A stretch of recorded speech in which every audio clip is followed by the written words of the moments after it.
how to solve any star pattern in Python. First of all, we will make a square. So 5 rows, 5 columns. First, we will state the number of rows. So n equals to, now we will run a loop for the rows. For I in range, we will set the upper limit till n. Now, we will start a nested loop for the columns. So for j in range, as we are making a square, the number of rows and columns will be same. So we will set the upper limit to n.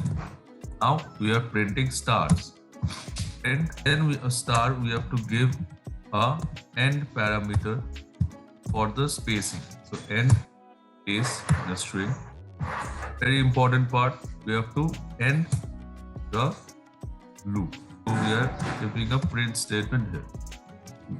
Now if we run the code, you will see there is a square. With the same technique or with the same trick, we can solve, or we can use this thing to make a upside triangle. How to make an upside triangle?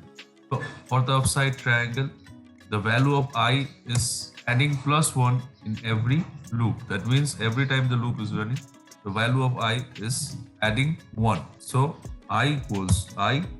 We will keep for the nested loop, we will keep the upper limit as I plus 1. And if you run the code, you will see a downside triangle where you just need to set a lower limit to I and you will run till n. So if you run the code, you will see a downside triangle.